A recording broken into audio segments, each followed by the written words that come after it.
नमस्कार दोस्तों।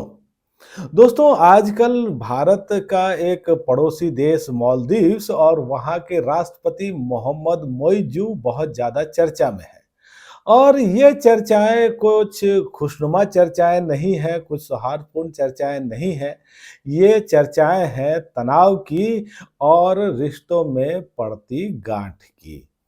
और मोहम्मद मोइजू ने अभी एक बयान देकर के और भी सनसनी फैला दी है। उन्होंने भारत को एक अल्टीमेटम दे दिया है। उन्होंने कहा है कि भारत 15 दिन के अंदर मालदीव से अपने सैनिकों को वापस बुला ले। हालाँकि उन्होंने ये तो नहीं बताया कि 15 दिन में अगर भारत ऐसा नहीं करता है तो वो क्या करेंगे, उनकी आगे की रणनीति क्या होगी, या फिर अभी इस पर भारत की भी कोई प्रतिक्रिया नहीं आई है। लेकिन ये जो बयान है ये बहुत चर्चाओं में है और भारत में भी जो सरकार विरोधी लोग हैं, जो विपक्ष के लोग हैं, वो इसे मोदी गवर्नमेंट के लिए एक सेटबैक मान रहे हैं। लेकिन वास्तविकता क्या यही है? क्या मोहम्मद मोइजू एक सोची समझी रणनीति के तहत भारत का विरोध कर रहे हैं और इससे क्या मालदीव्स को कोई फायदा होने वाला है, या फिर मोहम्मद मोइजू जो कर रहे हैं वो एक सेल्फ गोल की तरह ही है?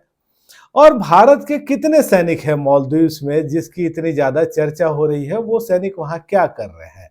इन सब चीजों को समझना बहुत ही जरूरी है। लेकिन इससे पहले अगर आप थोड़ा सा बैकग्राउंडर देखें तो मोहम्मद मोइजू ने जब चुनाव जीता था तो एंटी इंडिया स्लोगन पे ही जीता था। उन्होंने इंडिया आउट का एक स्लोगन दिया था और उनके सपोर्टर्स ने इस चीज को काफी पसंद भी किया था। तभी वो चुनाव जीत पाए और राष्ट्रपति भी बन गए। और उनके राष्ट्रपति बनने के बाद जो वहाँ के कुछ मंत्री थे वो भी अति उत्साह में आ गए। और इस दौरान प्रधानमंत्री नरेंद्र मोदी लक्षद्वीप गए थे। वहाँ 2 दिवसीय उनका कार्यक्रम था, कुछ परियोजनाओं का उन्होंने उद्घाटन किया और समुद्र के किनारे उनकी कुछ तस्वीरें भी सामने आई। उन्होंने समुद्र में गोताखोरी जैसे कुछ काम भी किए। और फिर उन्होंने एक ट्वीट ये किया कि लक्षद्वीप की जो खूबसूरती है वो पर्यटकों के लिए आकर्षण का केंद्र हो सकती है। और मालदीव्स के कुछ मंत्रियों ने इसे मालदीव विरोधी बयान मानते हुए सोशल मीडिया पर, ट्विटर पर मोदी के खिलाफ आपत्तिजनक टिप्पणियां की। हालांकि उन मंत्रियों को निलंबित भी कर दिया गया। और उसके बाद फिर मोहम्मद मोइजू निकल गए चीन के दौरे पे। चीन जाकर के उन्होंने फिर भारत के विरोध में कुछ काम किया। उन्होंने चीन के राष्ट्रपति शी जिनपिंग से बैठक के दौरान ये अपील की कि चीन मालदीव्स में अपने पर्यटकों की संख्या बढ़ाए। यानी कि वो एक इशारा ये दे रहे थे कि भारत पे जो डिपेंडेंसी है वो कम करना वो चाहते हैं और चीन के साथ नजदीकियां बढ़ाना चाहते हैं। और फिर चीन दौरे से लौटने के तुरंत बाद उनका ये अल्टीमेटम सामने आ गया कि भारत 15 दिन के अंदर अपने सैनिकों को वापस बुलाए। अब सवाल ये कि भारत के कितने सैनिक हैं मालदीव्स में? आखिर ये बात इतनी बड़ी क्यों बताई जा रही है? तो देखिए, भारत ने 2 हेलीकॉप्टर और 1 विमान मालदीव्स को दिया है। और वहाँ बताया जा रहा है कि 89 कर्मचारी हैं भारत के, जो सैन्य कर्मी हैं, जो इन हेलीकॉप्टर्स की और विमान की जो रखरखाव है उनका वो करते हैं और उस पर जो भी काम होता है वो करते हैं। और ये जो सहायता है ये भारत को दी गई है मालदीव्स को वहाँ की जनता की सेवा के लिए। हालांकि कुछ मीडिया रिपोर्ट्स में ये भी कहा जा रहा है कि ये जो सैनिक हैं वो केवल 77 सैनिक हैं। तो क्या केवल 77 सैनिकों से मोइजू इतने परेशान हैं, या ये उनकी राजनीति का ही एक हिस्सा है? वो जानते हैं कि 2 विमान और 2 हेलीकॉप्टर और 1 विमान कोई ऐसी बहुत बड़ी बात नहीं है, 77 सैनिक कोई इतनी बड़ी बात नहीं। लेकिन उनको अपने देश में एक इंडिया विरोधी सेंटिमेंट खड़ा करना है। और मालदीव्स जो कि हमेशा से भारत का करीबी सहयोगी रहा है, वहां वो अपनी एक नई राह निकालना चाह रहे हैं। वो ये बताना चाह रहे हैं कि भाई मालदीव्स जो है वो इंडिपेंडेंटली भी सोच सकता है, वो अपनी दोस्ती कहीं और लेकर के जा सकता है। और उनकी लिस्ट में जो पहला नाम है वो है चाइना का। और हो सकता है कि बहुत सारे लोग उनके इस विचार का समर्थन भी करते हैं और समर्थन किया भी है, तभी तो वो राष्ट्रपति बने हैं। लेकिन ये सारी चीजें कहीं न कहीं मालदीव्स के खिलाफ ही जा रही हैं। मोहम्मद मोइज़ू ये सोच तो रहे हैं कि वो अपने देश में एक नई विचारधारा, एक नई परिपाटी को की शुरुआत कर रहे हैं, लेकिन ये अगर देखा जाए तो किसी तरह से मालदीव्स के हित में नहीं है और इसका इशारा भी उनको मिल गया है। अब देखिए सबसे पहले पर्यटन, मालदीव्स का की रेवेन्यू का एक बहुत ही बड़ा हिस्सा पर्यटन से आता है। और भारत के सबसे ज्यादा पर्यटक मालदीव्स जाते हैं और ये कई सालों के आंकड़ों से सिद्ध भी हो चुका है। मालदीव्स की खुद अपनी आबादी 5 लाख से कुछ ज्यादा की है और वहां 2023 में करीब 2,09,000 भारतीय पर्यटक गए थे। हालांकि दूसरे नंबर पे रशिया था और तीसरे नंबर पे चाइना के पर्यटक थे और चाइना के पर्यटकों की संख्या थी 1,87,000 से थोड़ी अधिक। अब मोहम्मद मोइज़ू ये चाह रहे हैं कि चाइना अपने पर्यटकों को मालदीव्स भेजने के लिए प्रमोट करे, पहली बात। लेकिन क्या भारत को नाराज करके या भारत विरोधी बयान दे करके मालदीव्स का कोई फायदा होने वाला है?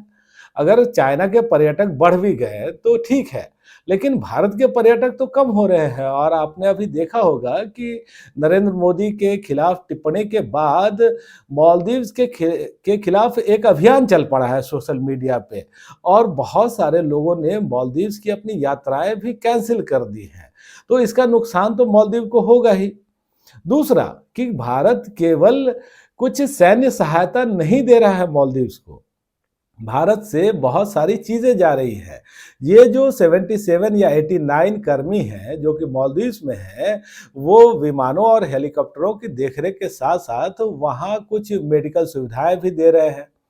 वहाँ अगर एसईजेड वगैरह कुछ बन रहा है तो उसके लिए सर्वे का काम भी वो कर रहे हैं और इन सब चीज़ों का फ़ायदा मालदीव्स को ही हो रहा है। दूसरी बात ये कि भारत से बहुत सारी चीज़ें मालदीव्स जाती हैं, खाने पीने का सामान जाता है, टेक्नोलॉजी जाती है और अगर भारत विरोधी सेंटिमेंट मालदीव्स खड़ा कर रहा है और भारत से अगर इन सेवाओं की आपूर्ति कहीं से भी बाधित होती है या कम होती है तो उसका असर मालदीव्स पे पड़ेगा। हालांकि मोहम्मद मोइज़ू का एक ये भी बयान सामने आया था जिसमें उन्होंने आत्मनिर्भरता की बात की थी। तो आत्मनिर्भरता अलग चीज है, लेकिन एक देश के साथ, एक बड़े सहयोगी देश के साथ संबंध को खराब करना किसी भी तरह से मालदीव्स के हित में नहीं है। और दूसरी बात कि मोहम्मद मोइज़ू को वहां की जनता ने एक गंभीर इशारा भी दे दिया है। अब देखिए मालदीव्स की राजधानी माले के मेयर पद के लिए चुनाव हुए थे और उस चुनाव में भारत की समर्थक कही जाने वाली या कहिए प्रो इंडिया जो पार्टी है वहां का उम्मीदवार जीत गया है और मोइज़ू का उम्मीदवार हार गया। और उससे भी मजे की बात यह है कि ये जो पद है मेयर का, इस पर कभी मोहम्मद मोइज़ू खुद बैठा करते थे। उन्होंने मेयर के पद से इस्तीफा देकर के राष्ट्रपति चुनाव लड़ा और फिर वो राष्ट्रपति बने।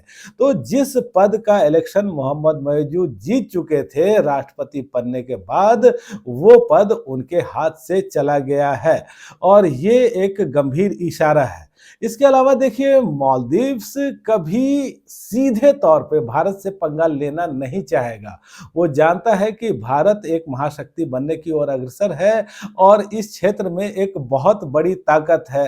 भारत मालदीव्स को हर तरह से मदद भी करता रहा है, तो वो परोक्ष तरीका थोड़ा सा अपनाए जरूर, लेकिन सीधे सीधे तो पंगा नहीं ले सकते। और हुआ भी यही कि जब प्रधानमंत्री नरेंद्र मोदी के खिलाफ बयानबाजी की गई, टिप्पणियां की गई, उसके बाद मोहम्मद मोइज़ू की सरकार ने तुरंत इन बयानों से किनारा ही नहीं किया, बल्कि इस तरह के बयान देने वाले मंत्रियों को निलंबित भी कर दिया।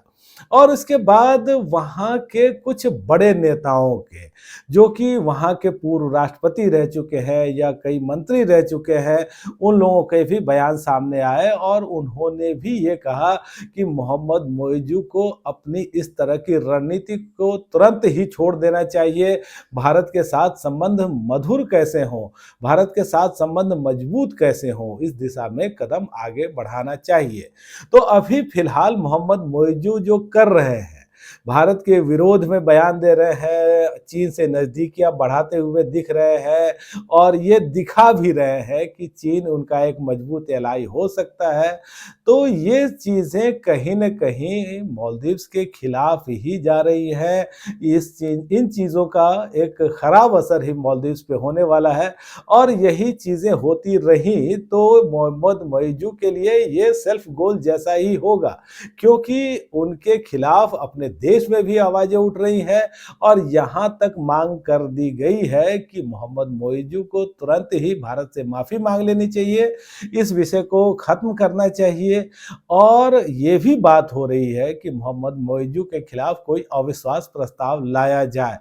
तो अभी जो वर्तमान हालात हैं उसमें अगर मोहम्मद मौइज़ू अपनी रणनीति को तुरंत ही दुरुस्त नहीं करते हैं, तो ये ना तो उनके लिए ठीक होगा, ना उनकी पार्टी और सरकार के लिए और ना ही उनके देश के लिए, मालदीव्स के लिए किसी तरह के फ़ायदे का ये सौदा होगा।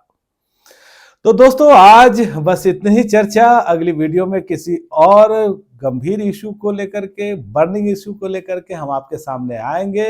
आप मेरे चैनल के साथ जुड़े रहिए। सब्सक्राइब नहीं किया है तो जरूर ही कर लीजिएगा। धन्यवाद।